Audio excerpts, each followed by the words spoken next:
دارالعلوم حقانیہ اکوڑا خٹک میں مولانا سمیع الحق کے جانشین مولانا حامد الحق ایک خودکش دھماکے میں شہید ہو گئے، اور اس طرح سے حق خاندان یعنی شہیدوں کے خاندانون میں ایک اور شہادت کا اضافہ ہو گیا۔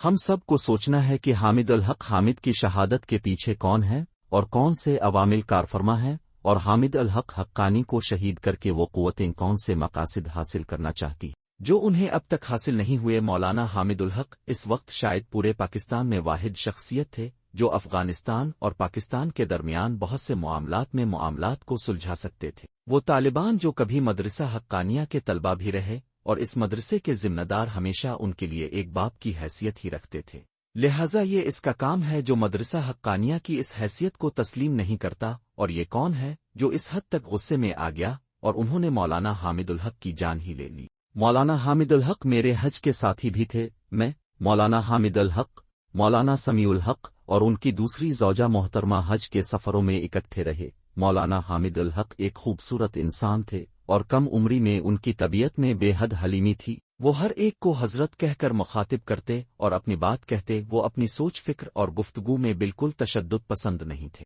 اس لیے وہ کسی کے راستے کی رکاوٹ بھی نہیں ہو سکتے تھے۔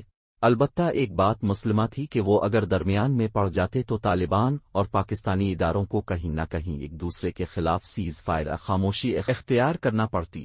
اگرچہ مجھ پر فالج کے حملے اور اس کے اثرات کی وجہ سے میں ذرا کم باہر نکلتا ہوں، لیکن میں نے 2 دن انتظار کیا اور اتوار کے روز برادرم سعید الرشید عباسی کے ساتھ اکوڑا خٹک گیا، جہاں حقانی حق فیملی کے تمام افراد نے مجھے سے گفتگو بھی کی۔ لیکن حق فیملی کا حوصلہ قائم ہے، بلکہ بے پناہ حوصلہ قائم ہے، اور شاید وہ واحد فیملی ہے کہ جو شاید یہ سمجھتی ہے کہ اگر اس سانحہ کی وجہ پاکستان بچتا ہے تو اس کے لیے ان کا خون حاضر ہے۔ انہیں شاید یہ معلوم تھا کہ جس کے راستے پر یعنی پاکستان کو بچانے کے راستے پر وہ چل رہے ہیں، اس میں جان بھی جا سکتی ہے۔ کوئی اندازہ کر سکتا ہے کہ جب مولانا سمیع الحق کو شہید کیا گیا تو پاکستان دشمنوں کا وہ کتنا بڑا ٹارگٹ تھا، اور اب جب حامد الحق حامد کو شہید کیا گیا تو ایک اور کتنا بڑا ٹارگٹ بنا کر انہیں شہید کیا گیا۔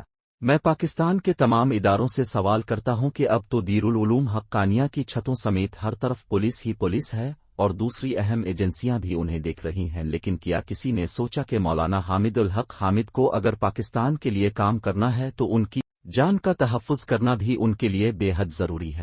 ہماری پولیس عام طور پر اس وقت حرکت میں آتی ہے جب کام ہو چکا ہوتا ہے یا نقصان ہو چکا ہوتا ہے۔ دارالعلوم حقانیہ شاید اس ایریا میں ایک ایسی درسگاہ جس کے بارے میں اگر گفتگو شروع کی جائے تو وہ ختم ہی نہیں ہوتی۔ میں جناب حامد الحق حامد کو اس وقت سے جانتا ہوں اور میرا ان سے اس وقت سے واسطہ جب ان کا ایک بال بھی سفید نہیں تھا۔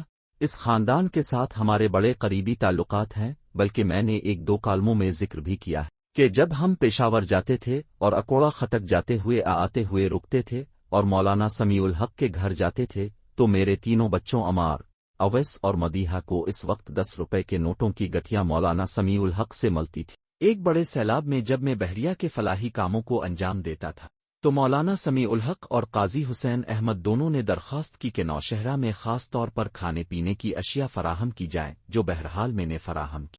پاکستان کے ادارے یقینی طور پر یہ معلوم کر چکے ہوں گے کہ مولانا حامد الحق حامد کا قتل کن قوتوں نے کروایا ہے اور کن قوتوں نے کیا ہے۔ ظاہر ہے وہ اس حوالے سے اپنا لائحہ عمل بھی بنا چکے ہوں گے، لیکن میں اس پر آج کی گفتگو ختم کرتا ہوں۔ پاکستان کے محبین کو ایک ایک کر کے اسی طرح قتل کر دیا گیا تو یہ سوچ لیا جائے کہ یہ رستہ کہاں جاتا ہے۔